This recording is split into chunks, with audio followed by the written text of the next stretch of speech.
All right, good morning, people of YouTube. So this time we are back again with another deck profile. This time we have Wargreymon X. So I've gotten my invite with Black Wargreymon X, or Black Wargreymon with Gaiomon, and I thought that that was the ideal way to play the deck, and I still kind of do lean towards that style just because of the sheer flexibility that it has. If you fail to OTK with that deck, you can kind of fall back on a control aspect, and against certain matchups, controlling the board is a little bit better than just straight up going for an OTK. But the Wargreymon style of the deck focuses on taking the OTK aspects and just exemplifying them. You lean into that tremendously and make the OTK as consistent and as fast as possible. And it's just very, very aggressive in a way that a lot of decks this format can't really deal with. So I'm going to go over the card choices, and then at the end of the video, I'm going to show you some ideal towers and some really cool kind of combo plays that you can do with the deck. Some kind of big brain stuff. So if you guys are into that kind of content, make sure you guys like and subscribe. And without further ado, here are the Digitama. So I got 4 copies of the Bt9 Koromon. This card lets you draw a card if you're a Greymon or an Omnimon. The 1000 power that you would get with the Bt9 Koromon does not put you over any relevant benchmarks, and we'll kind of go into that at the end of the video. So giving yourself a chance to draw an extra card, maybe before you trigger the X Antibody option effect, is typically a little bit better because you can draw into some final combo pieces that you need. But I do like the Koromon, it does a lot of work.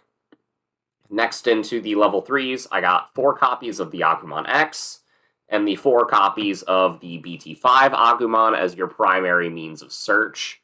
These are just the best Agumons. They're the ones that you have to play 4 of. Then I play 4 copies of the promo Agumon, the one that gives you plus 2000 if you're a Greymon, and 1 copy of the starter deck 7 Agumon, the one that says when you attack a player, you get plus 2000.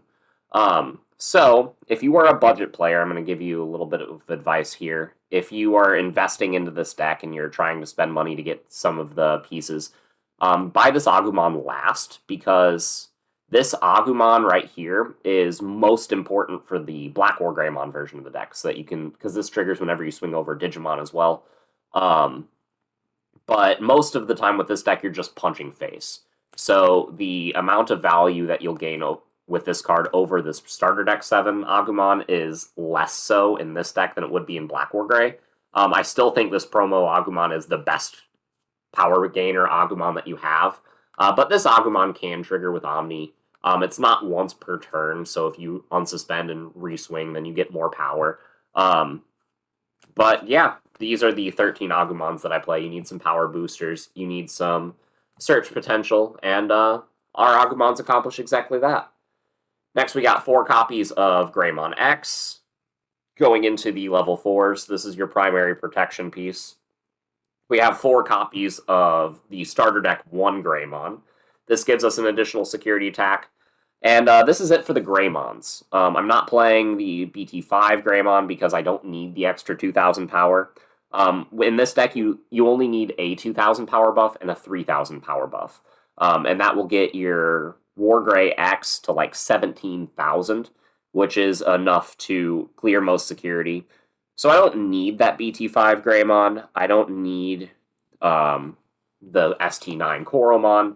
All I need is some protection and some extra security attacks to just rip through my opponent's security stack, and that's what I'm going with. And then the last level 4s that I'm playing, I am playing 2 hybrids so that I can go hybrid for game. But instead of Aguni, I'm playing Burning Greymon. So this card is not a Greymon card. This card is technically named Vitramon. But this card can evolve over your Tamer for 2. It's a 6,000, so it deletes a couple more things whenever your opponent's checking against it in security. But also something that you can do is if you have to evolve Greymon X in your raising area, you can evolve Burning Greymon over this for 1. And then your Greymon X Antibody's inheritable is still live after you evolve on top of that, because the this says if you have Greymon in your name, or if you're an Omnimon, you can trash 2 sources that are the same level. But the sources that you trash don't have to be Greymon or Agumon cards. So you can trash this Burning Greymon and this Greymon X Antibody, and protect your bigger stacks. So if you missed the other level 4, then you can do this. Get yourself the 2 level 4s that way. But also, this is just hybrid for game, and hybrid for game is really good. So those are the 10 level 4s I'm playing. You will never evolve this Burning Greymon over a rookie. You will either keep it to evolve over the X Antibody or over the tie, but I think the level 4 lineup is pretty perfect in this deck right now. Going on to the level 5s. I got 3 copies of MetalGarurumon X Antibody. This is one of the ones that pretty much everybody is going to be playing at either 3 or 4. When Digivolving, you get Security Attack +1, and then if you have MetalGarurumon or X Antibody, you also get plus 3,000 until the end of your opponent's next turn. So this is one of the ways that we can get that 3,000 buff. It's really nice. We can also do things where we're just clearing entire security stacks with this card. Next, we play 2 copies of the new Altruist mode. For those of you that don't know, whenever this card is on the field, it is always treated as a MetalGarurumon. So that's really cool, meaning you can evolve this on top of the MetalGarurumon, delete a 5,000 body, and then evolve Altruist mode on top of Altruist mode and clear another 5,000 body, and then go into X Antibody, give yourself plus 3,000, an additional security attack, and then swing for most of their checks that way. That is a play you have access to. And these are 5 of the level 5s that we were playing. The last 2 level 5s is the really spicy one. I got 2 copies of the Secret Rare MetalGarurumon from Bt9. So this card can clear entire security stacks by itself. You know, if you have the Greymon in your sources, you go up another security check, and then if you have the tie and you stacked level on top of any of your previous levels, you'll have the 4 sources. So this can clear 5 checks on its own. But most of the time what you're doing with this card is that you're going this into X Antibody. Now you get a 6,000 buff. So this card is going to be 14,000. If you had any of the plus 2,000 Agumons under it, then cool, you're 16,000 swinging for multiple security. You can even hit over Alphamon or Ryukin if you check it. It's just kind of insane. You're basically playing this card just for the inheritable plus 3,000. And that's all it really needs to do. This Greymon is pretty flexible. Whenever you see other MetalGarurumon deck profiles, you'll see a lot of people play the Piercing MetalGarurumon. I don't really think Piercing is that relevant in this format. You'll see some people play the 4-cost from Bt8. I don't want to swing over Digimon. I want to swing at Security, and that card costs 4 to evolve into. So I think that this is the best MetalGarurumon I can do. Plus, if I have this MetalGarurumon and I missed the Agumon, and I missed this X Antibody, and I still go into Wargreymon X, then at least I'm swinging for 15,000. So I really like this card, and I highly recommend you try it out. Those are the level 5s. On to the level 6s. I play 4 copies of Wargreymon X and 1 copy of the Bt1 Wargreymon. So the Bt1 Wargreymon didn't come up at all at any of the locals that I've played this deck with. Gotten first at a couple of them, gotten second at a couple of the other ones, but most of the people in the St. Louis regions don't play security control. We have a couple Beelstar players, and this card has come up in niche scenarios against them. But in tournament, I've never dropped this card. I've mostly just taken entire security stacks with Wargreymon X, and then either dropped a hybrid or a Blitz Omni for game. This card being able to gain back all of the memory that you do to evolve into it is really kind of stupid. Being able to pop something with DP less than it means that a lot of the times you're hitting like 18 or 20,000 DP with this card. So you can clear Oryukins with this as well. Wargreymon X is just kind of insane. It's a really good card, and I really undervalued it going into this set. The only level 7s I have the 2 copies of Blitz Omni for game. This card comes up a lot, especially since we can search it off the BT5 Agu. But, yeah, it's the best level 7 you can be playing in this deck. Next, we got the Tamers. I got 2 copies of Tie. This is a memory setter as well as a combo piece, letting us hit really, really hard, and also giving us 3 memory against the matchups that want to choke us a lot, like D-Reaper or Wargreymon. So this is a really good card, and I recommend that you play at least 2. For the last Tamer in the list, we got 4 copies of Cool Boy.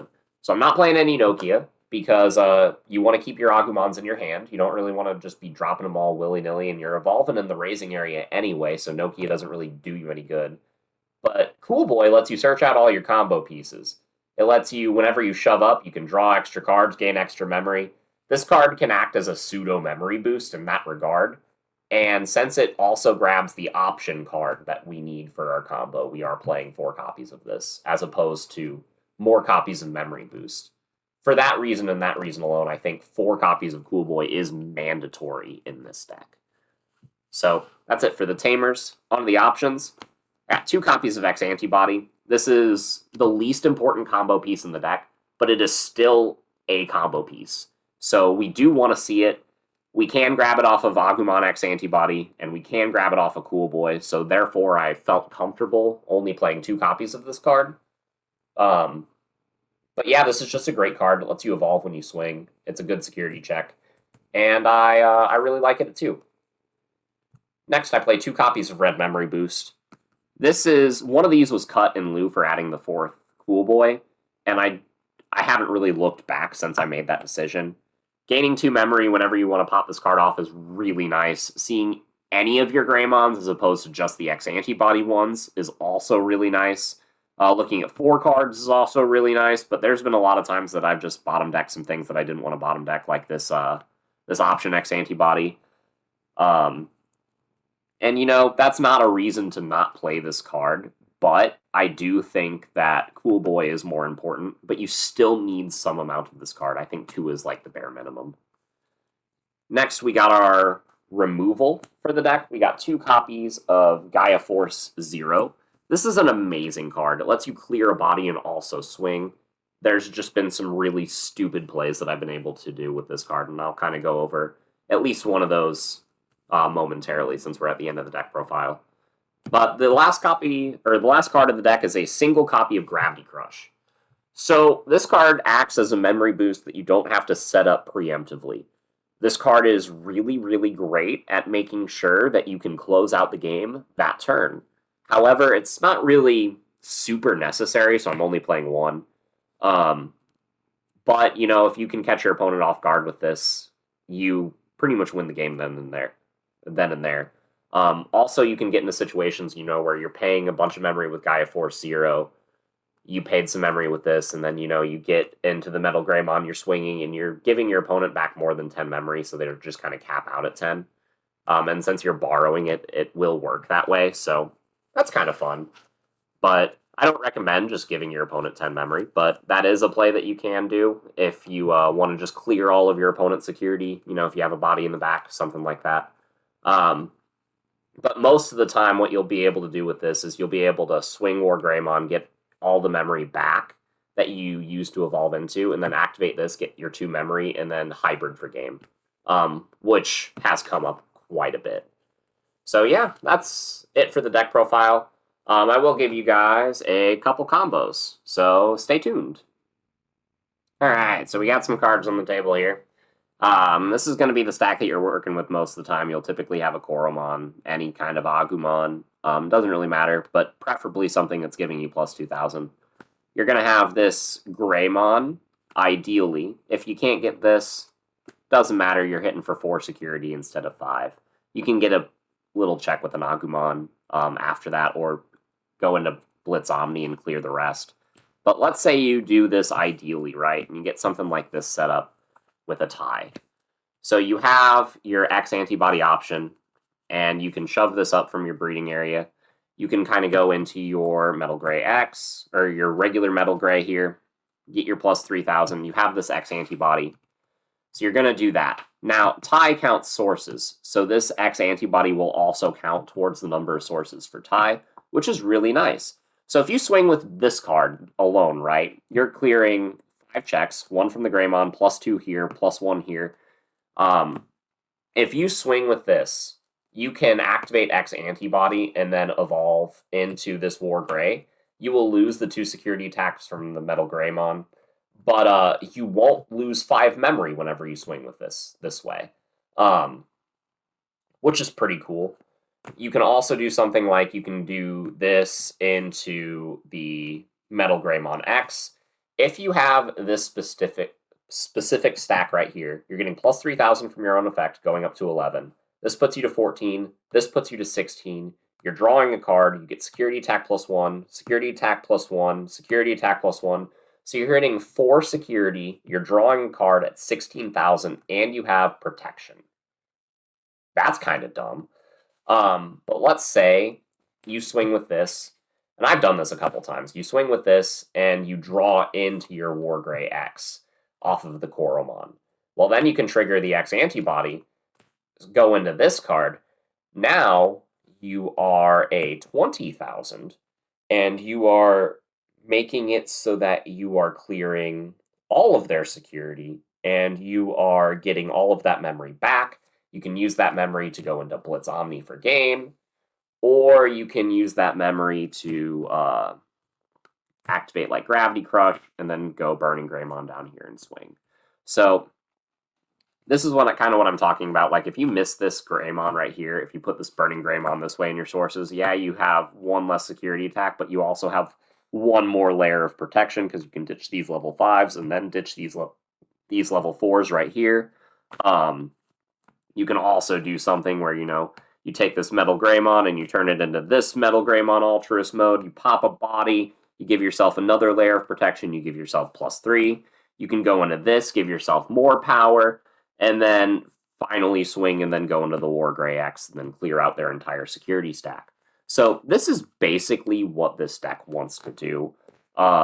You're going to be setting up in a way that you are swinging all at once.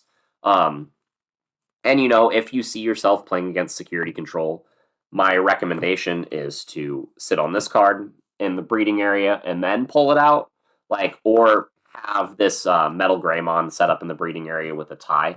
So that way you can pull this out, stay at 3, evolve into the X Antibody, give yourself another check, evolve yourself into this card, give yourself another check, and then swing for all of their security without worrying about options.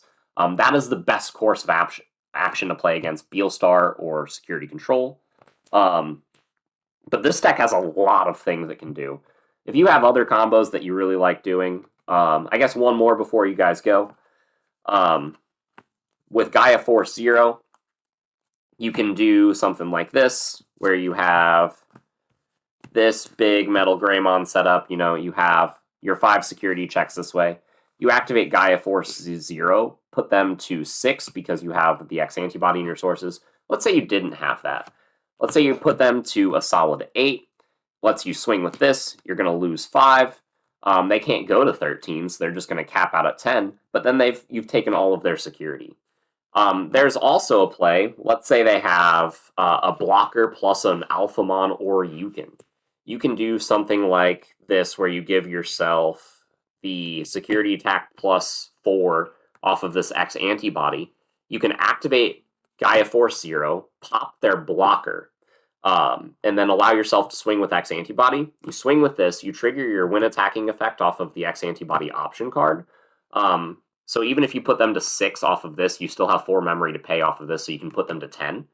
And then go into the Wargreymon X, clear all of their security, get a bunch of memory back, maybe leave them at 5, maybe even less if they had anything else set up. And then at the end of your attack, your Wargreymon X will pop the Alphamon or Yukin, since you're at 20,000 power. So, yeah, that's it.